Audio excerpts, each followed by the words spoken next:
The Tom Woods Show, episode 757. Prepare to set fire to the index card of allowable opinion. Your daily dose of liberty education starts here. The Tom Woods Show. Folks, I've just released another free ebook, this one called Education Without the State. Grab your copy at nostateeducation.com or by texting the word EDUCATE to 33444. Hey everybody, Tom Woods here. It's another one of our debate episodes. I love these. And this one is coming up because in a recent episode I did with Jeff Herbener, when we were talking about the economics of fractional reserve banking, I thought to myself, wait a minute, I had a little bit of a dispute with John Tamny about this. Why don't we bring him on and have the two of these guys have a discussion? So that's what we're doing. John Tamny is editor over at realclearmarkets.com. He's also political economy editor at Forbes. Jeff Herbener is a senior fellow of the Mises Institute, department chairman of economics at Grove City College, and associate editor of the Quarterly Journal of Austrian Economics. Gentlemen, welcome to the show. Thanks, Tom. Great to be here.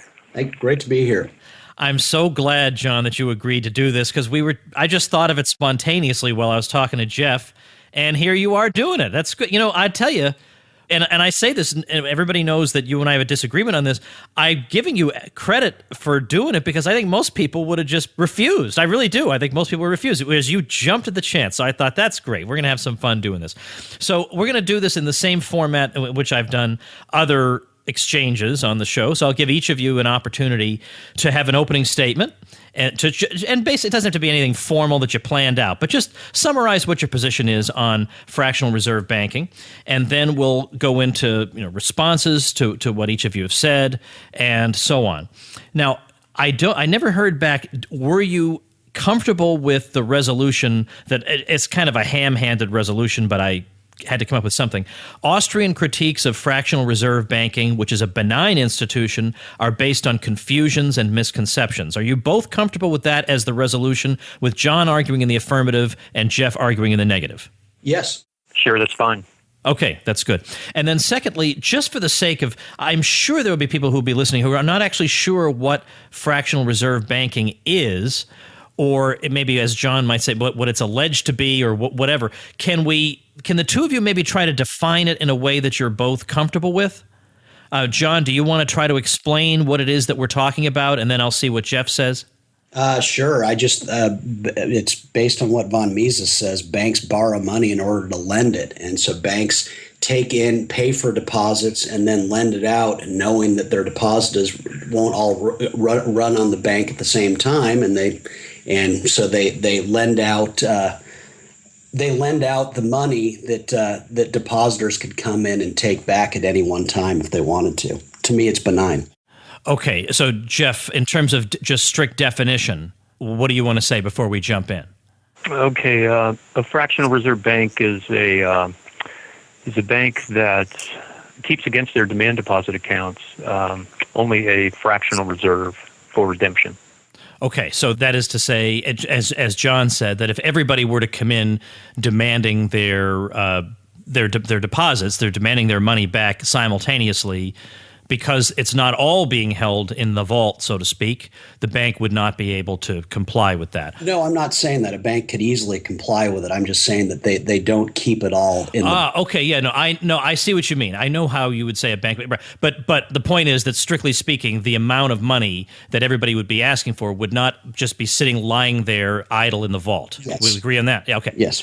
Okay. All right. Well, John, since given the wording of the resolution, you are actually arguing in the affirmative, then why don't you go first? And I'm not going to run a strict clock here. We're all adults here. So just say your piece, and then I'll give Jeff a chance. Well, let me first of all say how glad I am to do this. Tom, I'm a big fan of yours going back a long time. And I've read Jeff for years, too, and obviously I'm a huge fan of Ludwig von Mises. His books never leave me. They're always nearby, so what fun to have this discussion. I guess I'll begin by saying what an odd discussion it is. I can't believe smart people are questioning what is like questioning whether the sun sets in the west. Of course, banks take in deposits and lend them out. As von Mises himself put it on page 295 of the Theory of Money and Credit, banks borrow money in order to lend it. That's what they do. That's why they're banks. What I don't understand is this odd Austrian supposition banks, for being banks, have some sort of magical power that allows them to multiply away this money. By that definition, I suppose I can multiply money. Tom, I've got $1,000. I want to lend it to you, and I'm not going to police you on where you go with it. Maybe you lend it to Jeff.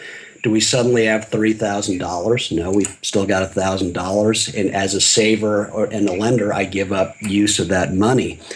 Tom, I've got an apartment that I live in Washington, D.C. that I think could fetch several $1,000s a month in rent. I'd like to rent it to you for $500 a month. My guess is if I do that, since you luckily don't live in D.C., is that you'll rent it to someone else at a higher price and bank the profit. Have we multiplied apartments? No, there's still only one to speak of.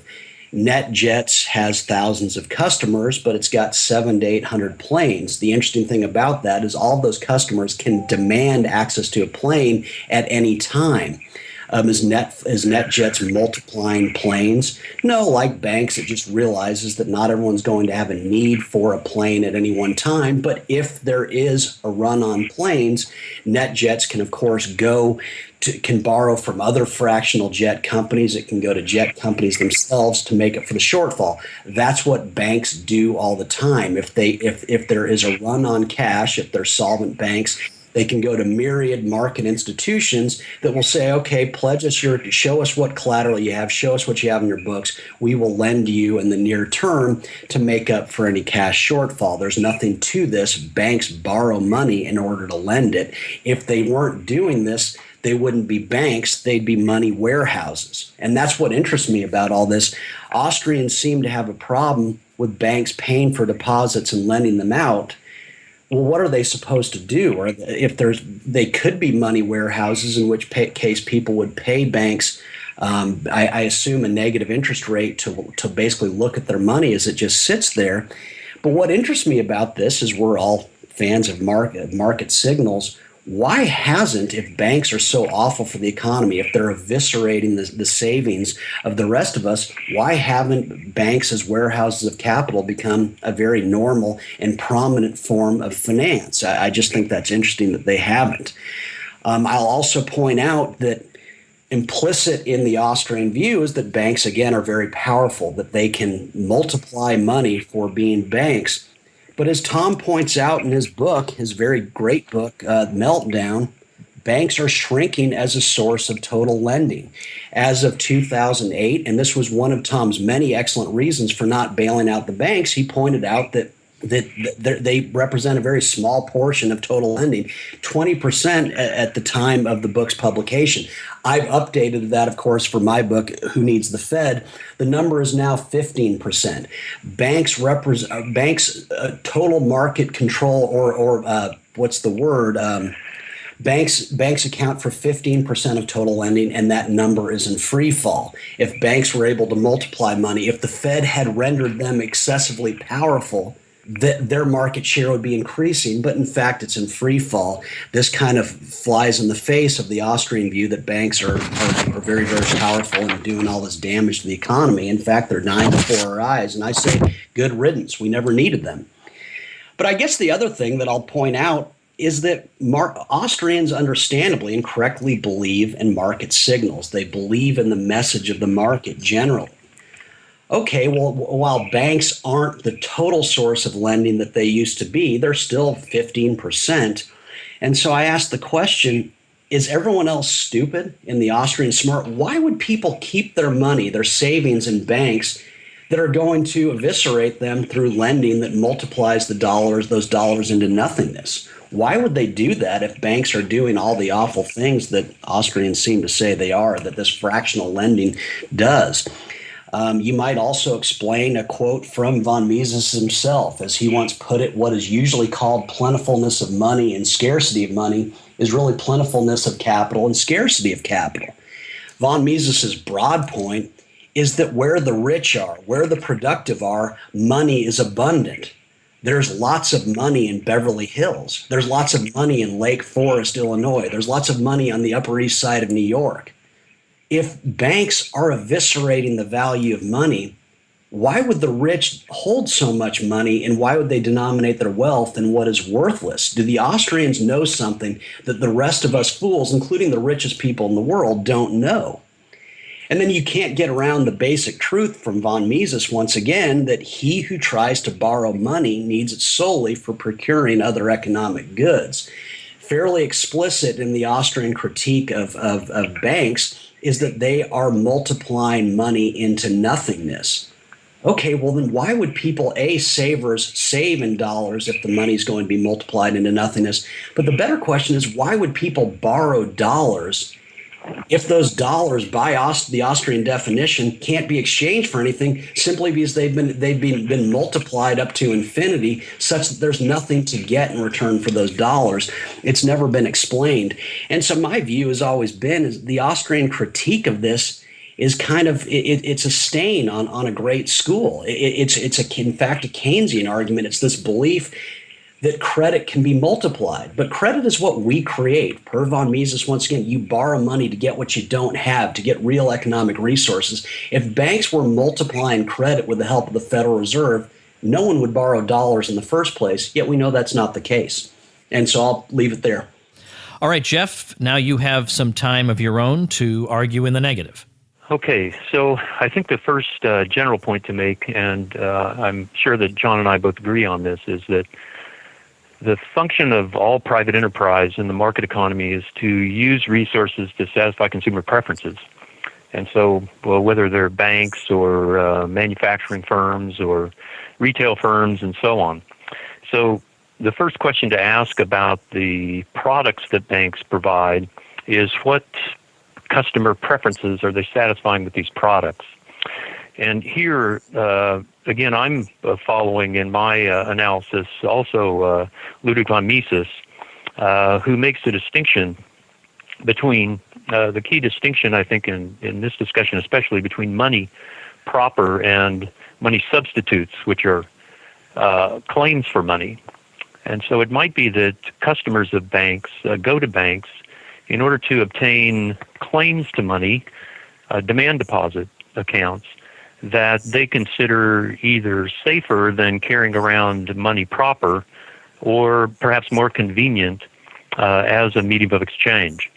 And so the demand deposit is a redemption claim to money. It needs to be a redemption claim if it is to function as a money substitute for people at large, for merchants to take the customer's check and return it to the customer's bank and be able to claim those funds in the checking account for money itself. Now, banks, of course, can function in providing this service by simply charging fees to customers who take out demand deposit accounts, and the customers pay fees for the benefit of having the safer and more convenient money substitute.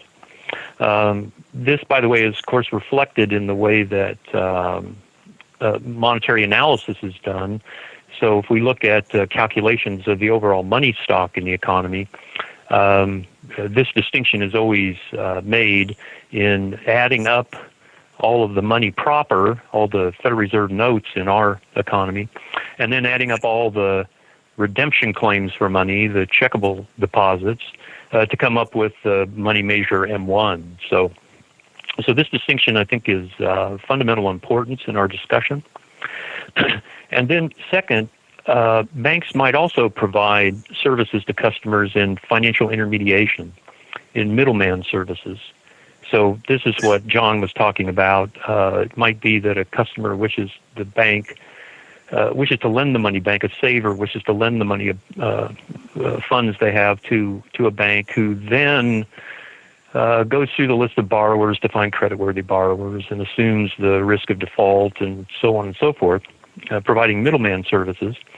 And for this, of course, the bank would earn an interest rate differential. They would pay interest to the saver in a time deposit. and pay a wholesale interest rate and then earn the retail interest rate when they lend to the investors on the other end.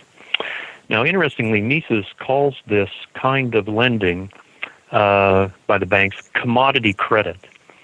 And some of the discussion that John and I are having is terminological, and so I'm going to stick with Mises's terms and call this commodity credit.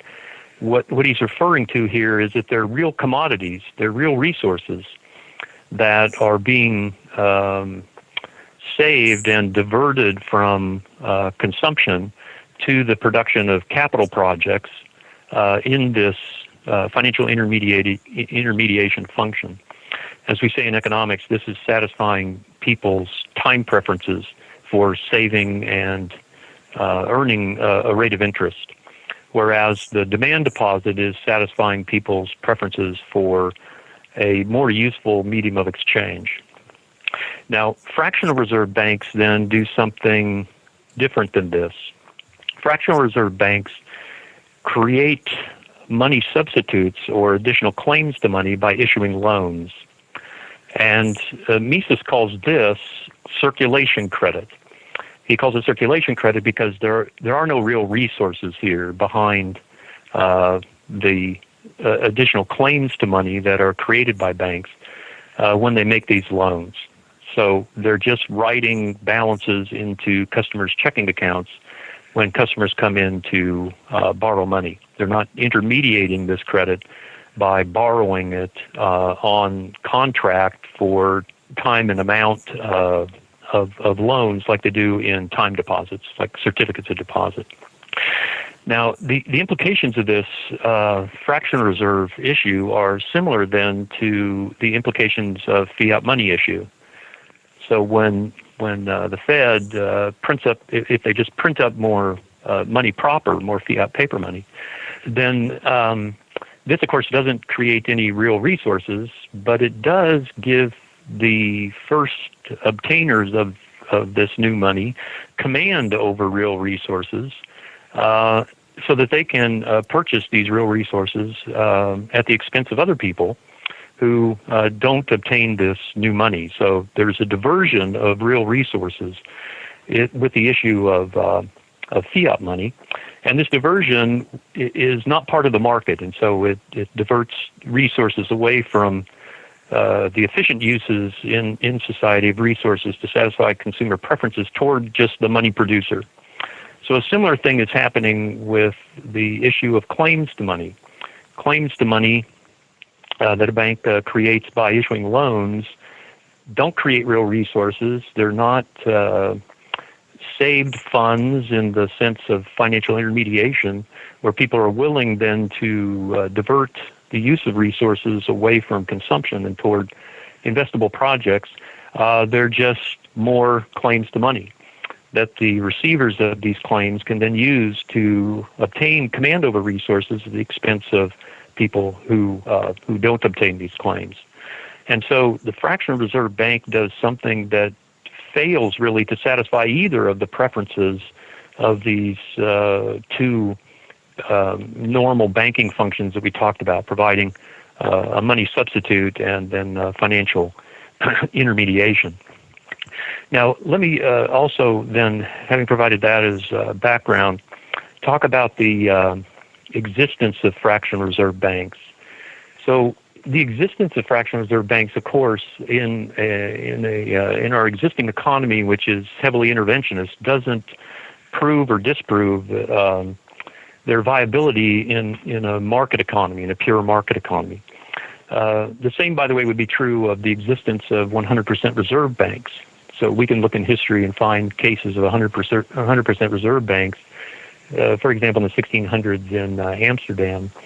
But we would have to look at the details of what sort of laws existed and regulation and so on and so forth that may or may not have supported the existence of 100% reserve banks, just like we would do the same thing for fractional reserve banks today.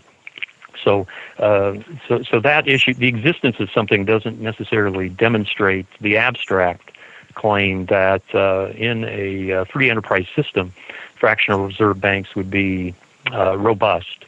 So if we look at the features of intervention by the state that support fractional reserve banking, we find a couple relevant ones. Probably the main thing is that banks are cartelized under banking regulation, and each bank is required then to accept the money substitutes of other banks as checks of other banks on demand at par. Again, this is similar to laws that support fiat, the circulation or the use of fiat paper money. So they're legal tender laws, which give impetus to the use of fiat money over other kinds of money. And so, again, we wouldn't say that the existence of fiat money in the economy demonstrates their superiority in a free enterprise system. Also, with fractional reserve banks in our system, there are implied bailouts, and this too then supports their extension, if you will. So, if we follow Ludwig von Mises's argument that he makes through his books to try to get at this question of whether in free enterprise fractional reserve banking would be robust, he points out that if we eliminate all the government intervention that supports fractional reserve banks and we just have what he likes to call independent banks, each bank with its own reserve and its own money substitute issue, then he thinks that under conditions like that fractional reserve banking would not be very robust, that there might be some degree of fractional reserve lending that takes place, but it wouldn't be extensive. It would be constricted. And the reason for this, again, goes back to the nature of the money substitute claim. The money substitute, the demand deposits, the checking account balances of each bank, in order to be money substitutes and therefore demanded by customers, have to be accepted by merchants in general.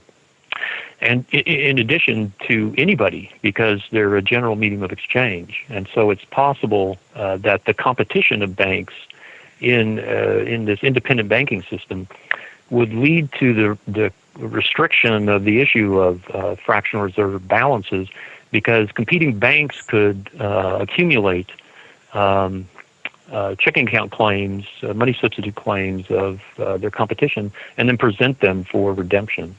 And so it isn't clear at all that in a completely unhampered market economy we would get an extensive fractional reserve banking system.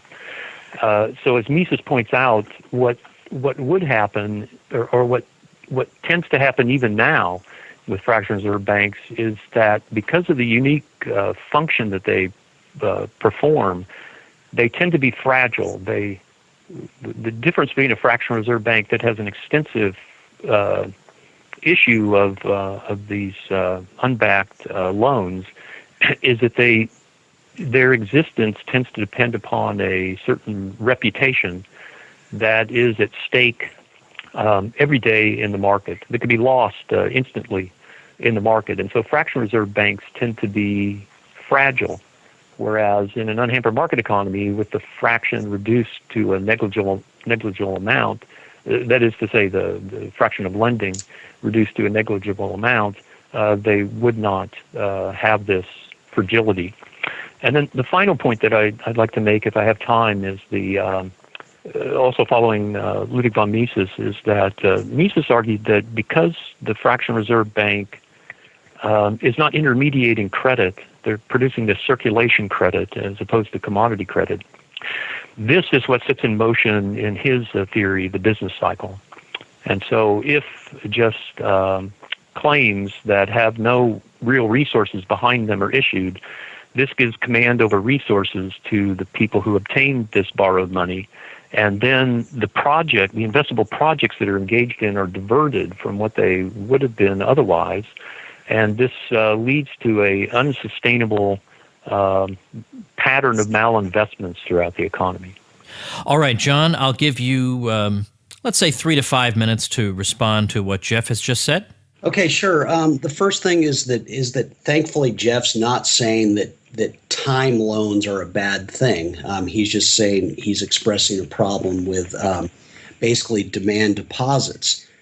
Well, the good news for him there, and this is per Tom's book, Meltdown, it's also per my book, Who Needs the Fed, is that banks once again represent 20, according to Tom, and then I think Tom would agree with my number, it's now 15% of total lending.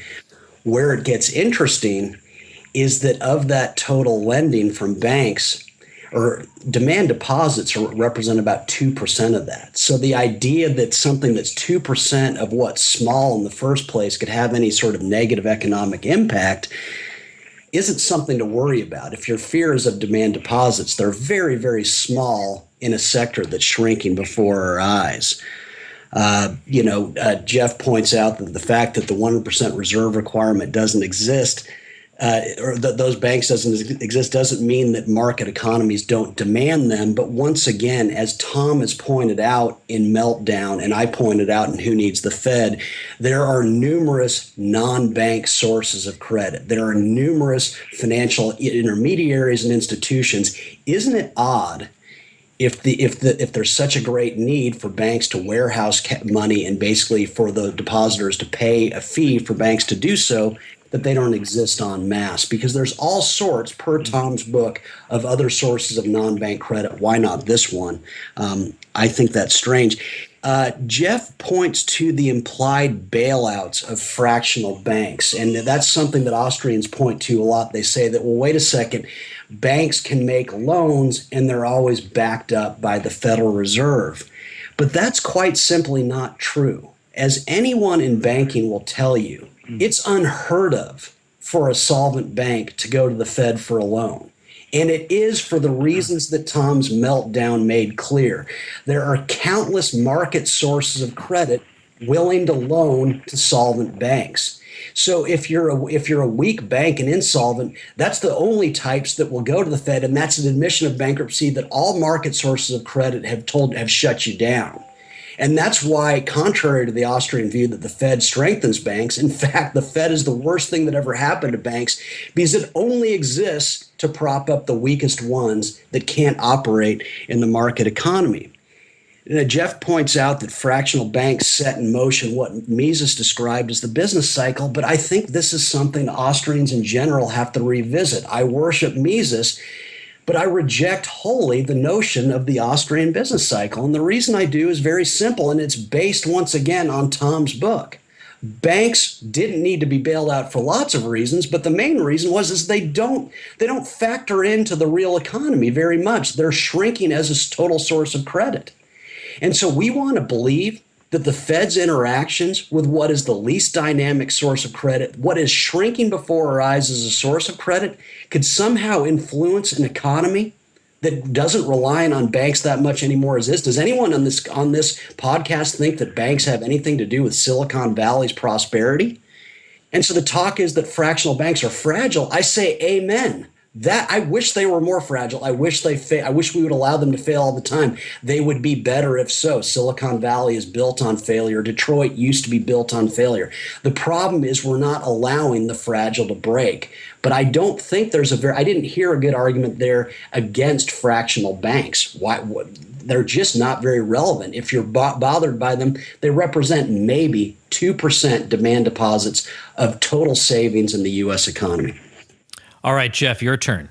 Okay, I'd like to return to some of this conceptual distinction, and then maybe make a comment about what John just said in response. But anyway, John used these examples of other kinds of claims where there is just a reserve, like the NADJET example, but it's disanalogous for this reason. The issue of a money substitute by banks can be obtained indiscriminately by anyone, whereas the NADJET contract would be for particular people who want particular the service of particular things.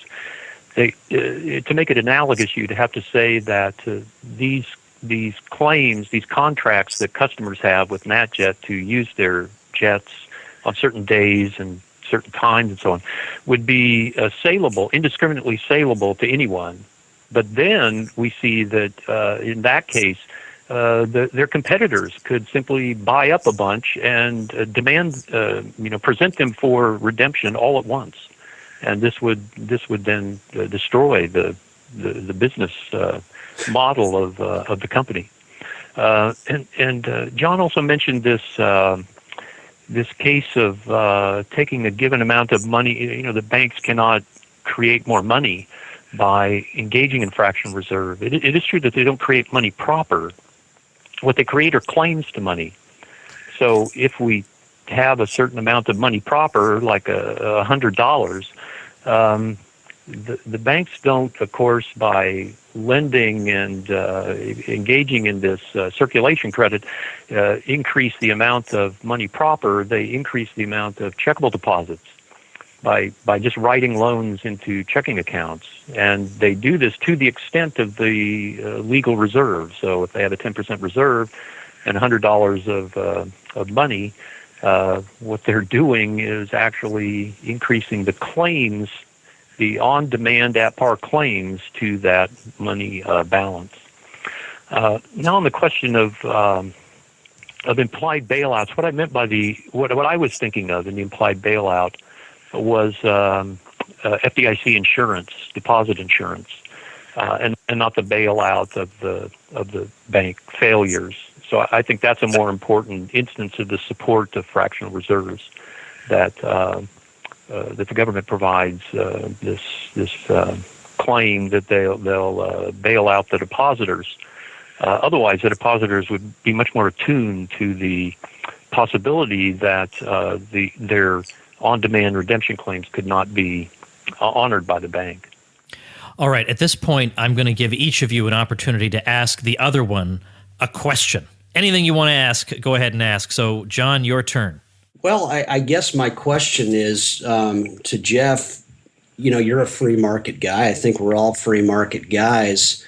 What is the problem here? You're saying that banks can create multiple claims to money. Okay, but I could create multiple claims to money by lending 1,000 to Tom, who could then lend 1,000 to you, and then you could lend 1,000 to the person next to you. Where's the harm?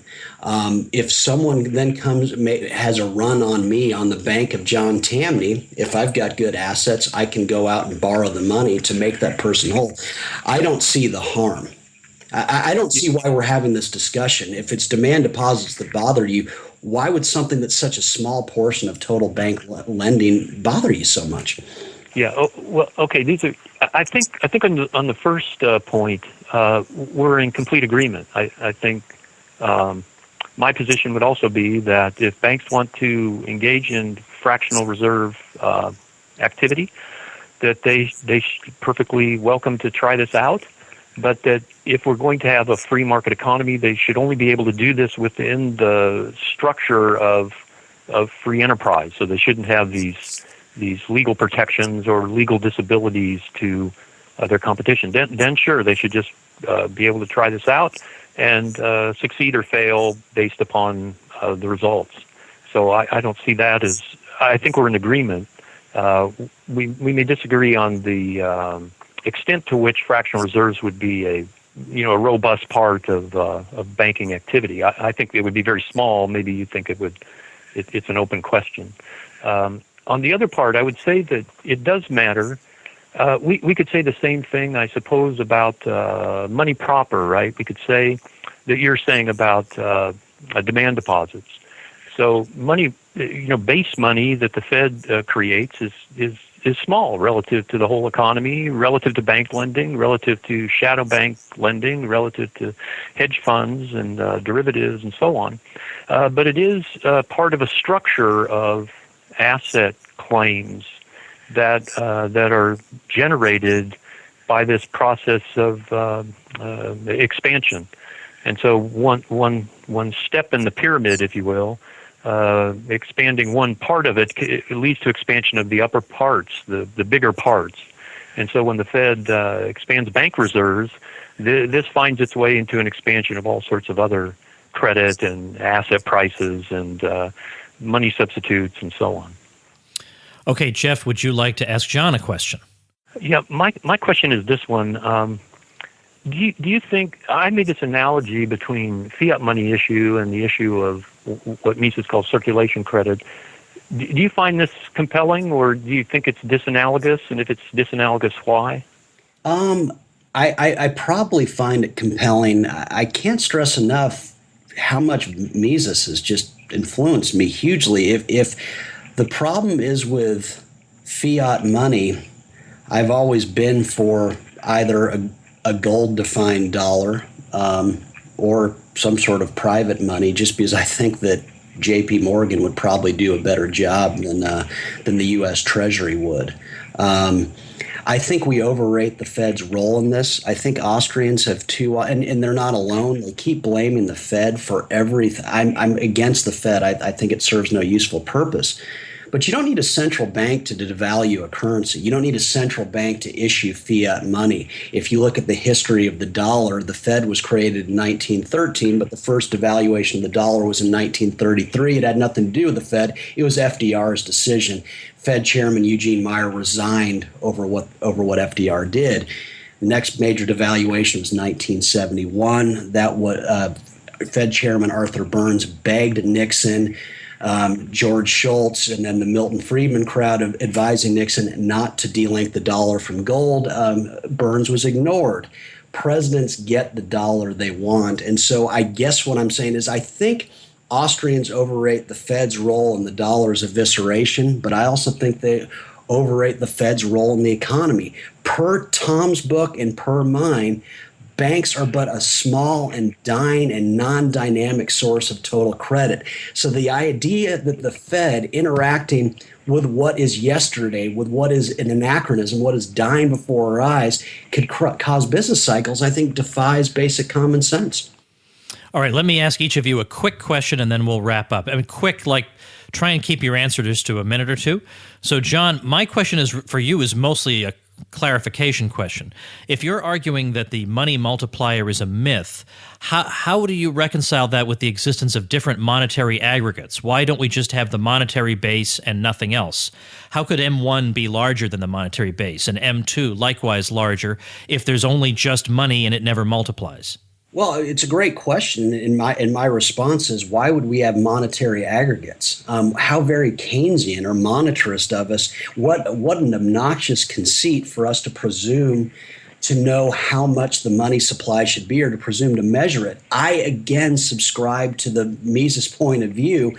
I'm paraphrasing him, but no nation need ever worry about having too much or too little money.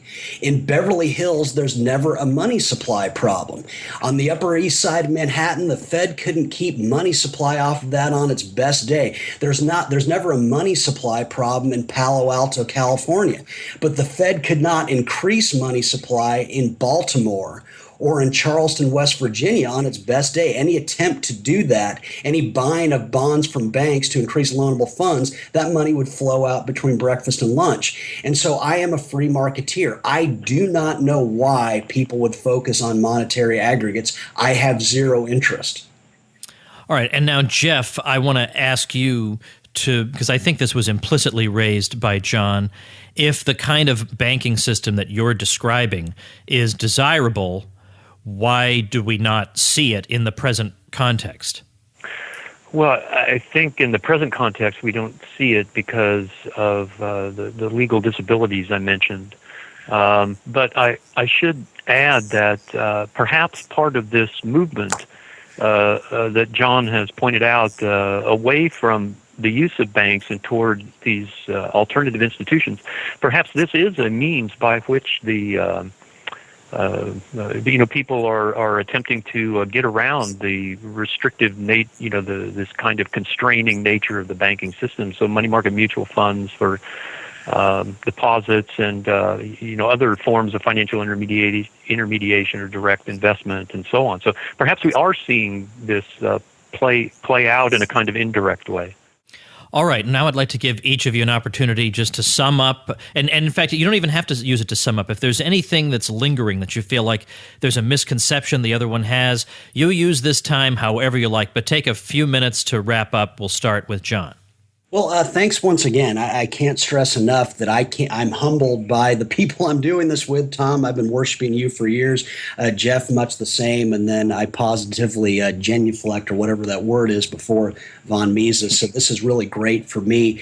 What I guess I'd like to clear up is that, Jeff, I'm with you 100% about the FDIC. I've always argued that we, the depositor, are the moral hazard. I keep my money at Citibank. Citibank's been bailed out 5 times in the last 25 years. And so I can do that because I know that the FDIC protects me. So in my perfect world, we'd abolish it and on a Friday, and by Monday, insurance companies would be calling up bank depositors and they'd say, Mr. Tamney, you're at Citi. They make a lot of dumb mistakes. It's going to cost you this much per month to keep your money there to insure your deposit. If you keep it at Georgetown Bank, which doesn't have a history of failure, it's going to cost you that much less. I think we could solve that bailout problem in a heartbeat, and I'm with you 100%. I would like to clarify the main thing is there's this view that banks are unique for their ability to multiply money. Now, I reject the notion of money multiplication in the first place, and I think we can prove it by if I lend $1,000 to Tom, who then lends it to Jeff, there's still $1,000. Austrians have historically made the argument, well, wait a second, banks have the access to the Fed, they can engage in excess lending. That is quite simply not true. That's a myth. Well-run banks never go to the Fed. To go to the Fed is an admission of bankruptcy. So to say that banks have an easier time lending money because they're backed by the Fed, that's defied by basic business realities. That doesn't happen. After that, I guess I'd like to say is I think we probably agree far more than we disagree on this. It's just I think Austrians overrate the role of banks. I think they overrate the power of the Fed. And I think they forget what makes Austrian school thinking so great is it's this spontaneous order of things where things happen, where entrepreneurs pursue things. I look at Silicon Valley in 2001 and 2000, and I think that was beautiful. I look at Detroit 100 years before, and that was beautiful. 2,000 car makers created. Most of them died. Just about every startup in 2016 will die in 2017. That's not a sign of an excessive Fed. Banks have nothing to do with Silicon Valley. It's a sign of abundant investment. I want more of it. I want more failure, including banks, and I'll leave it at that. All right, Jeff, you have the last word. Okay, I too would like to say that I'm glad that John and I are largely in agreement on things, and that we've sort of discovered the nub of disagreement. And so I would just like to reiterate then what Ludwig von Mises's position on the role of circulation credit in the business cycle. So here he's not saying that that we always get humongous booms and busts from any expansion of circulation credit. There would be some rough proportion, perhaps, that would exist. So we might, in fact, see circulation credit being less important in some expansions and more important in others. But I think the main thing is that it is circulation credit and the base money, even more, which is even smaller in amount, would be part of an extension of financial claims that is put in motion by this holding a fractional reserve against the issue, this leveraging aspect.